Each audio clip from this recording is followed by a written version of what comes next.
Olá, tudo bem com você? Estamos começando mais um estudo da lição da Escola Sabatina.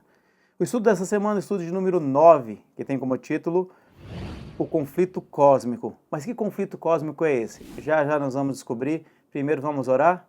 Senhor Jesus, obrigado porque mais uma vez estamos aqui para aprender, porque mais uma vez estamos aqui para estudar as suas palavras. Que essas palavras não fiquem apenas guardadas em nossa mente, em nosso coração, mas que nós possamos demonstrar para as pessoas à nossa volta. Também nos abençoe do estudo, que nós possamos aprender e conhecer mais sobre as suas palavras. Tudo isso que eu lhe peço e lhe suplico, em nome de Jesus, para sempre. Amém. A lição dessa semana tem como título Conflito Cósmico. Mas que conflito cósmico é esse? Que conflito é esse? Bom, todos nós sabemos que desde antes do início do mundo, antes da criação do mundo, já existiam os seres celestiais, Deus e seus anjos. E lá no céu, Satanás se rebelou contra Deus. Na época ele era Lúcifer, ainda não era Satanás. Ele se rebelou contra o plano de Deus, se rebelou contra Deus, ele começou a criar discórdia entre os anjos. E ali houve o primeiro conflito. Foi um conflito no céu, onde Lúcifer e seus anjos batalharam contra Miguel e seus anjos e eles foram expulsos do céu. A gente vai pensar assim, mas o que esse conflito muda na minha vida? O que esse conflito tem a ver comigo hoje? Bom, esse conflito começou lá no céu, mas esse conflito nunca terminou. Até hoje existe ainda o conflito entre o bem e o mal, entre Satanás e seus anjos e Deus e os seus anjos. Mas a gente não vê, a gente não acompanha esse outro universo onde existe o conflito de Deus, dos anjos bons contra os anjos maus.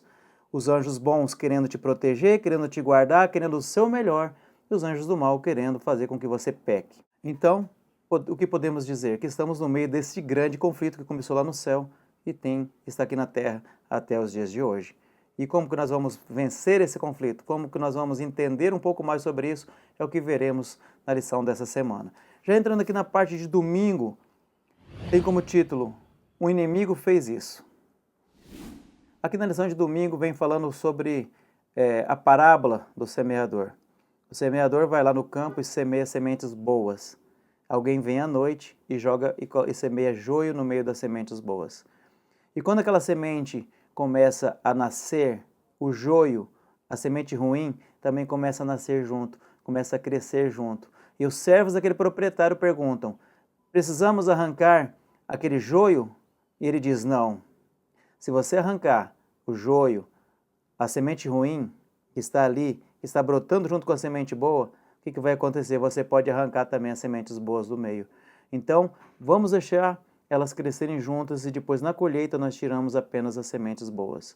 O que isso nos traz? O que essa parábola quer dizer? Proprietário é quem? Proprietário representa Deus. As sementes boas, elas somos nós, os filhos de Deus, que estamos aqui neste mundo. O campo é o mundo, né? O campo onde foi plantada a semente é o mundo onde nós estamos. E o inimigo é quem? Que foi lá e semeou as sementes ruins, o joio no meio das sementes boas, é Satanás. O joio são os filhos do maligno, e a colheita é o fim dos tempos. O ceifeiro são os anjos. O que essa parábola quer dizer? Existe um conflito cósmico, aonde tem o bem e o mal, onde tem os anjos que nos ajudam, nós somos as sementes, nós somos as sementes que estão brotando, mas aqui no nosso meio existe pessoas ruins, existe o mal, existe a maldade, e não tem como separar o bem do mal. Se separarmos o bem do mal neste momento, você pode às vezes tirar alguém que estava do bem junto com o mal, assim como na parábola. Se você tirasse ali aquele joio, poderia tirar sementes boas, poderia tirar plantas boas do meio quando fosse arrancar. Então, esperar elas crescerem juntas, para no final apenas separar o joio do trigo. Isso representa nós e representa como será o fim dos tempos, quando Jesus voltar aqui nessa terra e ele separar o mal do bem, o joio do trigo. E aí eu vou te perguntar, você vai querer estar em qual lado quando Jesus voltar? Você vai querer estar no lado do joio ou no lado do trigo? E já aqui no finalzinho da lição, já nas últimas 3 linhas diz assim, ó, de acordo com a parábola, Deus acabará com o mal, mas aplicá-lo antes do momento certo e resultaria em danos colaterais irreversíveis que acabaria prejudicando o bem. Ou seja, no momento certo, Deus vai acabar com todo esse mal. No momento certo, Deus vai destruir o mal e só vai ter o bem. Mas se Deus fizer isso antes do tempo, Ele pode também destruir coisas boas, coisas do bem. E Deus não quer isso. Então, nós temos que estar o quê? Atentos para crescer neste mundo como sementes boas, como sementes que brotam o trigo e não como o joio. Já entrando aqui na parte de segunda-feira, tenho como título A Origem do Conflito na Terra. Como surgiu o conflito na Terra? Nós sabemos que Deus é bom, que Deus é amor. E tudo que Deus faz é perfeito. Ou seja, Deus não criaria o mal. O mal não entrou na Terra através de Deus. O mal se originou através de Lúcifer, através da inveja, através de querer ser algo que ele não era. Então o mal também não se iniciou no Jardim do Éden, quando as pessoas falam, tudo começou no Jardim do Éden. Não, o mal já começou muito antes do Jardim do Éden, desde lá no céu, quando Lúcifer começou a ter inveja, começou a querer ser melhor do que Deus, começou a querer ser Deus, lá já começou o mal. Depois Satanás foi expulso, do céu, e aqui nessa terra, ele só estava esperando uma oportunidade para poder espalhar a maldade aqui nessa terra. O mal surgiu por causa da desobediência dos seres humanos e também da livre escolha das criaturas. Ou seja, nós, pela nossa livre escolha, por Deus ter deixado nós escolhermos ter o livre-arbítrio, nós escolhemos mal. Não é culpa só de Adão e Eva, porque eles escolheram o mal, e resolveram comer da fruta do bem e do mal, e aí nós estamos pagando com a consequência do pecado até hoje. Nós também somos assim. Nós também fazemos a mesma coisa. E se fosse eu que estivesse lá, no jardim? Como seria? Hoje, como é? As pessoas mesmo hoje, você vendo os exemplos que aconteceram no passado, nós continuamos cometendo os erros hoje. Não deveríamos, porque já devíamos ter aprendido a lição com nossos antecessores. Devíamos ter aprendido a lição com Adão e Eva. Mas mesmo assim, nós hoje fazemos o quê? Cometemos os mesmos erros. Cometemos os mesmos pecados. O mal não começou no Éden, e sim quando Satanás se rebelou no céu. E para entrar neste mundo, sim, ele precisava só de uma oportunidade. Ou seja, Satanás estava lá no jardim, aonde? Ele estava no jardim, na árvore do conhecimento do bem e do mal, esperando apenas uma oportunidade para que ele pudesse entrar neste mundo. E agora Deus, que é um Deus perfeito, o que ele tem que fazer? Ele tem que reverter essa situação, acabar com o mal e deixar só o bem. Mas isso, tudo tem o seu momento e tudo tem a sua hora. E quando essa hora chegar, qual lado você vai querer estar? Já aqui na parte de terça-feira, fala a origem do conflito no céu. Aqui vem falando sobre como o conflito começou lá no céu. E as primeiras linhas diz assim, os capítulos 1 e 3 de Gênesis são suficientes para mostrar que o mal existia antes da queda de Adão e Eva. Foi o que nós acabamos de falar na lição anterior. Mesmo que o mal ainda fosse uma realidade concreta no Éden, ele já existia conceitualmente no nome da árvore do conhecimento do bem e do mal. A astuta serpente acusou Deus de mentir, mas foi ela quem mentiu. A existência da serpente e a mentira que ela dizia mostrar a realidade do mal, assim no Éden, antes da queda, o mal se manifestava. O mal teve origem aonde? Quando Satanás, ele ainda era um querubim cobridor. Satanás era o querubim cobridor, e lá, neste momento, ao lado do trono de Deus, que o mal se originou com Satanás. De acordo com textos, o mal e o conflito cósmico tiveram sua origem no céu, cheio de formosura. O diabo, ele se aproxima de nós, sabe aonde? Aonde existe proibição. Onde ele estava lá no Jardim do Éden? Ele estava passeando pelo jardim? A Bíblia não diz se Satanás tinha acesso total ao jardim ou não. Se ele podia passear livremente pelo jardim ou se ele podia apenas ficar ali naquela árvore do conhecimento do bem e do mal. Mas de uma coisa nós sabemos, ele estava no único lugar do jardim onde ele poderia tentar Eva e Adão. Por quê? Em todos os outros lugares, Adão e Eva eram livres. Eles podiam fazer o que eles quisessem. Eles podiam comer da fruta que eles quisessem. Eles podiam fazer tudo. Mas no único lugar onde havia uma proibição, foi ali que Satanás usou a oportunidade para fazer um pecado entrar no mundo.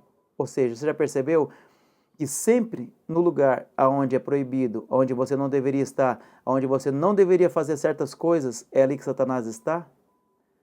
Se nós procurarmos lugares certos, lugares onde nós sabemos que Jesus está presente, onde nós sabemos que Jesus está ali, nós temos muita menos chance de errar. A partir do momento que nós nos colocamos no terreno de Satanás, nós ficamos propensos ao erro e ao pecado. O diabo se aproxima de nós aonde há proibição. Satanás tenta o homem naquilo que Deus mandou não tocar. Ou seja, naquilo que Deus diz para você não fazer, é ali que Satanás vai te tentar. Já entrando aqui na parte de quarta-feira, diz assim, ó: se você me adorar, como título de quarta-feira. Aqui na parte de quarta-feira vem falando sobre a tentação de Jesus lá no deserto. Quando Jesus esteve aqui neste mundo, antes de morrer na cruz, Jesus tinha que ser tentado, né? Porque Jesus não poderia passar aqui, ir para a cruz, sem que Satanás tivesse tentado, para ele resistir à tentação de Satanás e conseguir mostrar que é possível você não ter pecado algum e resistir às tentações de Satanás. Então, naquele momento, quando ele foi para o deserto, ele já foi para ser tentado. Tanto é que ele fez 40 dias de jejum para que ele pudesse estar com a sua mente conectada a Deus e não cair na tentação de Satanás. E quais foram as 3 tentações de Satanás? A primeira foi porque ele estava muitos dias sem comer, 40 dias ali em jejum. Satanás queria que ele transformasse o quê? As pedras em pão. E a segunda foi que se ele se atirasse de um penhasco, com certeza os anjos do céu o veriam e o livrariam da morte, porque os anjos nunca iam deixar Jesus cair do penhasco. E o terceiro foi que ele tentou oferecer para Jesus os reinos, toda a glória, né?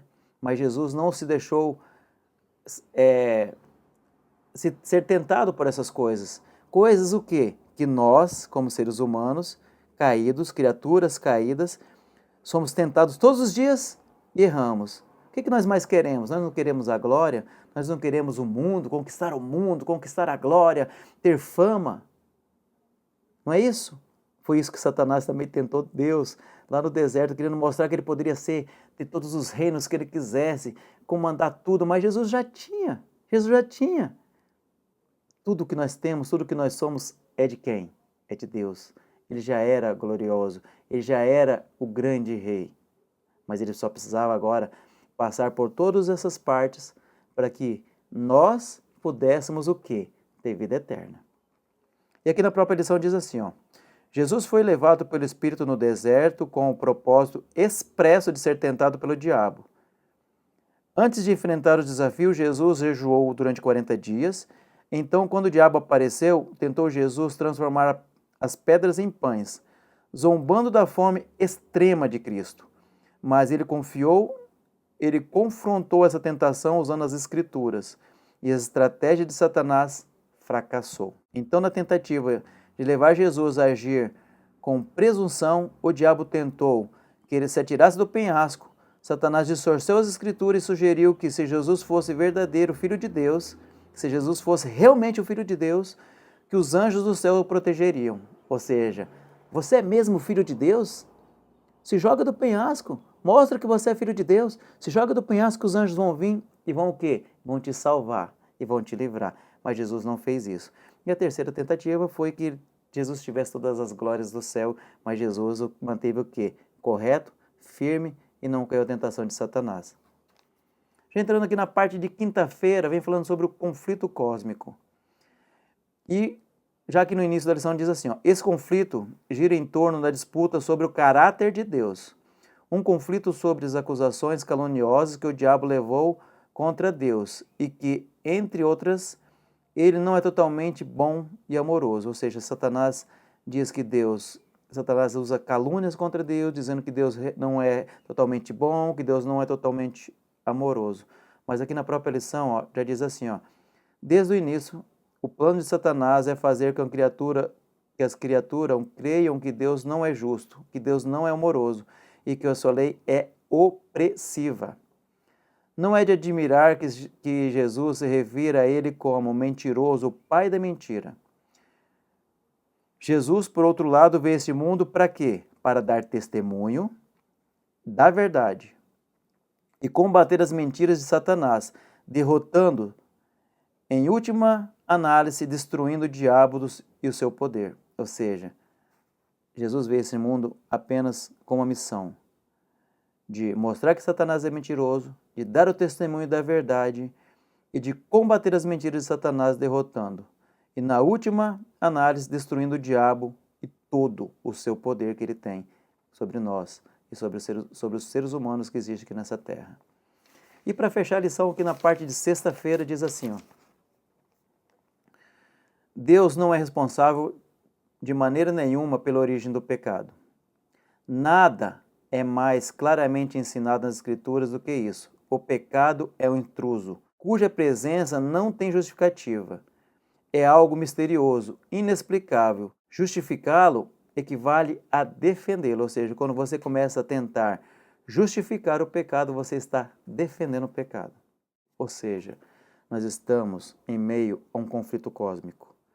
Nós estamos em meio a uma batalha diária, todos os dias, onde Satanás e seus anjos do mal tentam te derrotar e onde Deus e os anjos do bem tentam te ajudar. Ou seja, nós somos o centro. Nós que estamos envolvidos nessa batalha.